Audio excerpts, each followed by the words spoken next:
Lord Street is just 1 mile long and starts at this roundabout, the spot where in 1792 William Sutton, known as the Old Duke, built a wooden shack referred to as Duke's Folly. In 1798 it was replaced by a more permanent structure and is commemorated by a tablet in a nearby wall. At the same time, the Old Norse name South Hawes, meaning Sandhills, was discontinued and Southport was born. The Southport and Cheshire Lines Railway opened in 1894, terminating in this building, which is now a bus station.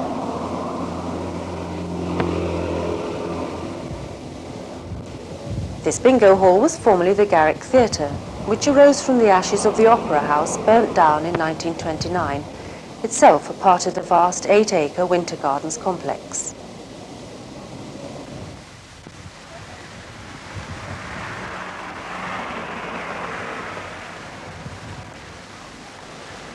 These fine Georgian townhouses in Wellington Terrace are some of the oldest buildings in Southport, dating back to 1817. As Lord Street was developing, so the Georgian period of architecture was coming to a close, and the Gothic arches to be seen in the top panes of some of the original windows were a late feature of the period.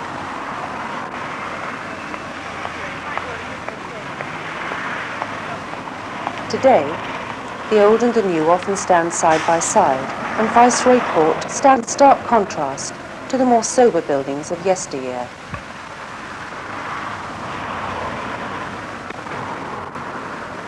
The Prince of Wales Hotel is the third to have been erected on this site. In the days of one of its predecessors, the lawns were used for wild beast shows. An open-air market was also held in the grounds. During the 19th century, wrecks were a frequent occurrence, and the bodies of the poor souls who'd been dashed upon the shore were laid out in the stables of the hotel.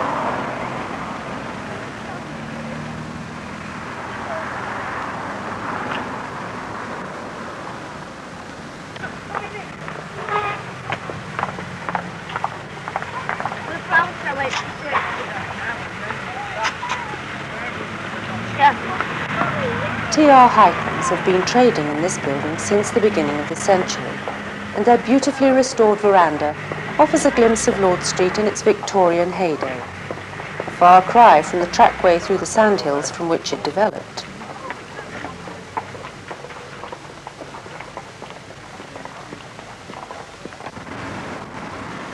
This grassed area is in front of the place where Southport Picturedrome was built in 1910, said to be the first true picture house in England. Later known as the Forum, it was demolished in the 60s.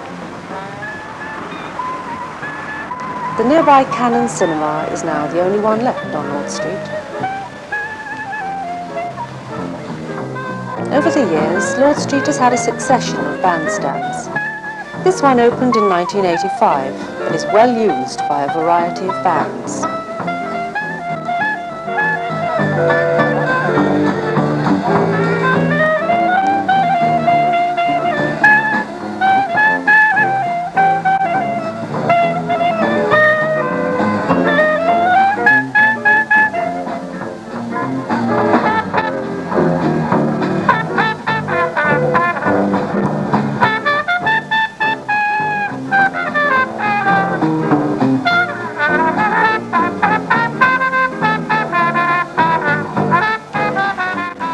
Southport has long been known for its gardens and floral displays, and from one of the town's oldest florists, visitors can take away a memory of the colour and fragrance of the resort. This black and white timbered building is the only example of a Tudor-style building on Lord Street, and despite its authentic look, was only built in 1903. The Atkinson Library and Art Gallery, with its interesting stone carvings, was built in 1878 for the sum of £13,500 and was a gift from Mr. William Atkinson. Princess Mary of Teck, mother of Queen Mary, laid the foundation stone for Cambridge Hall in 1872. It was originally designed without a clock tower, but Mr. Atkinson donated £1,500 for its inclusion. The figures at each corner represent Caractacus, Julius Caesar, King Alfred, and Edward the Confessor.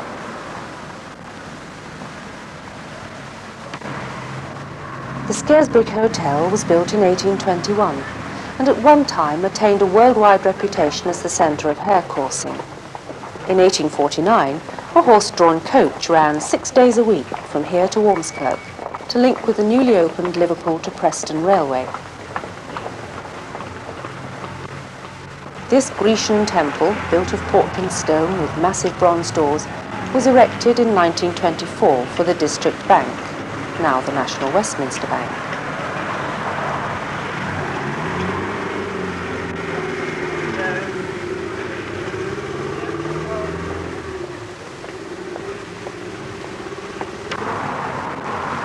Much of the charm of Lord Street lies in its many garden areas. This one outside the art gallery is about midway along the street and is an ideal spot to take a rest, or as a meeting place for friends or family.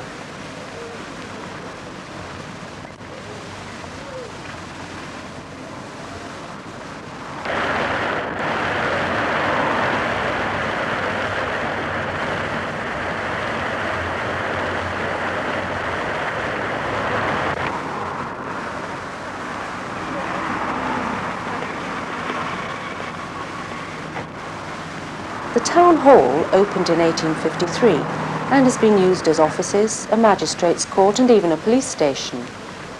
A mixture of styles of Greek architecture, the balcony is surmounted by the figures of justice, mercy and truth.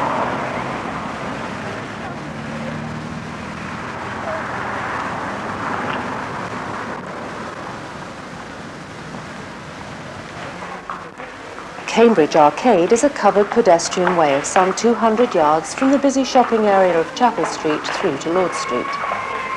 During the second half of the last century, it housed the police offices, and today it's home to a number of shops and the Southport Tourist Information Office.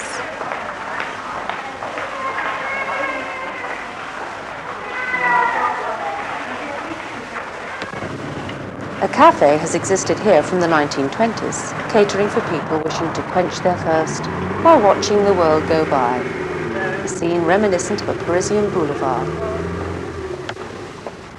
The family business of Boothroyd's started in 1823 in a converted cottage where the art gallery now stands, before moving to its present site. Today it's jointly owned, together with Broadbents and Wayfarers, by the Pedlar family.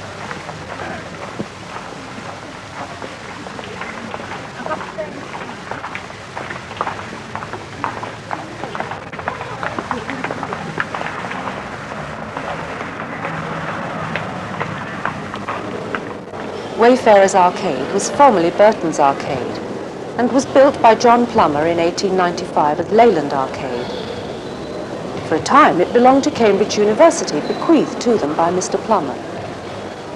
In the 1970s, a 10-year programme of restoration was started, with assistance from Sefton Council and the Historic Buildings Council, and in 1980 it won a Premier Award for conservation in the North West.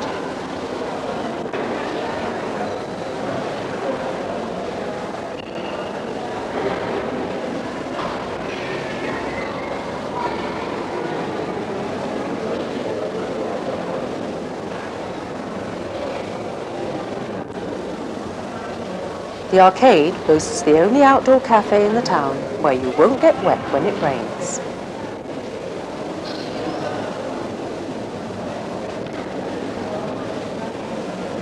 It also has a good selection of quality shops where you can window shop at leisure, protected from the elements.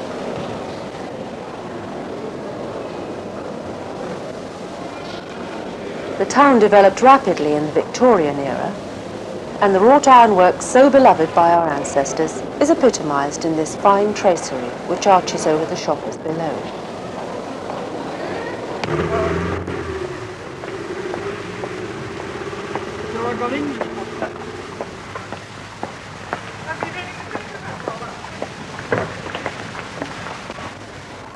Christchurch was built in 1821 and is the oldest church in the centre of Southport. Originally it was a plain brick building with a west tower and seating for 600.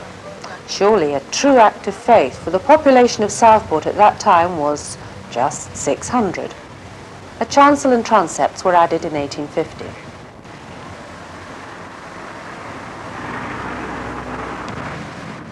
Lord Street's buildings are old and varied, the history of the Muslim style of architecture of this building being lost in the annals of time.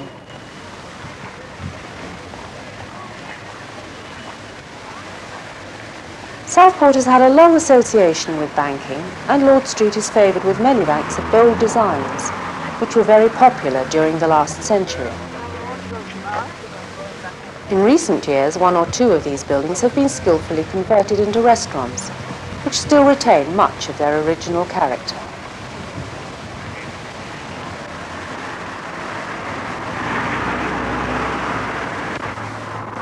The obelisk in Monument Square reaches nearly 70 feet into the sky, and together with the adjacent colonnades is an impressive memorial to the 1,133 local people who gave their lives in 2 world wars. A silent and constant reminder of the gratitude we owe to them and their families. It also speaks to the future and the hope that never again will such sacrifice be called for in the defense of freedom.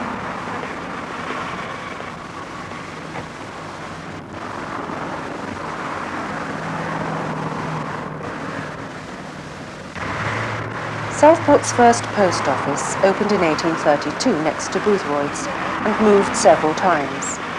It was located in Cambridge Hall from 1875 until 1898 when it moved to its present site.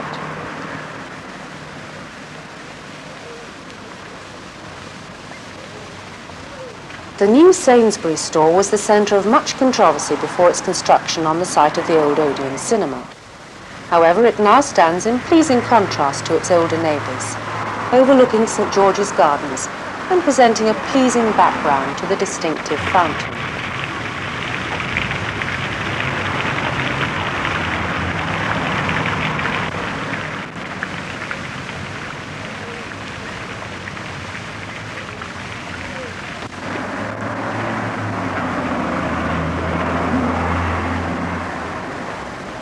This wimpy bar was Sisson's Cafe for 50 years and Fletcher's Cafe prior to that from the end of the 19th century. In 1976 it was claimed to be one of the most elegant designs in Europe.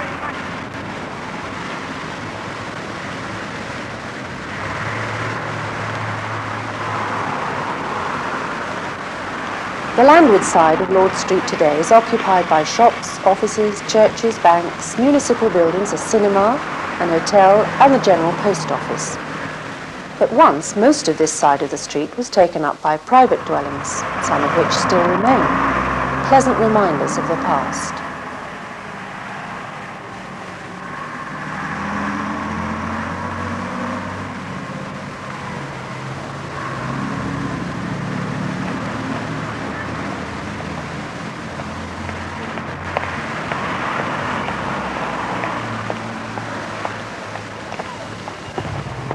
The designs for the columns which support Lord Street's famous verandas were brought to this country from the towns of America's east coast by the cotton magnates of Lancashire.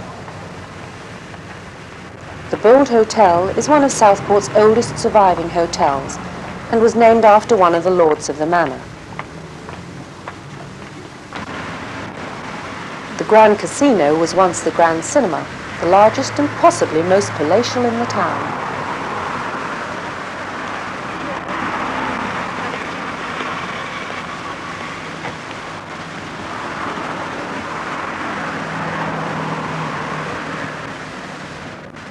Where this furniture store now stands, there once stood a Victorian ice rink, and during the First World War, an aircraft factory.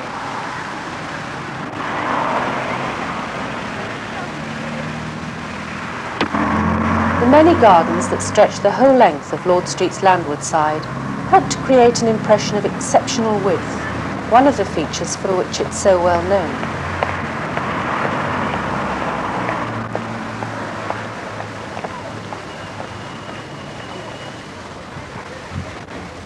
This, then, is Lord Street, a street that vies with the best in Britain and is considered by some to be above comparison.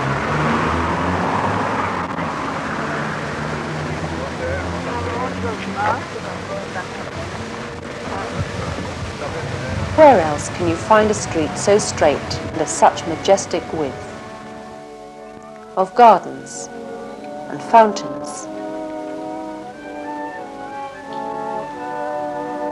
of shops and cafes, of such varied and imposing architecture. Fortunately, it's now a conservation area, and thus we hope its timeless beauty, its elegance and charm may remain so in the years ahead.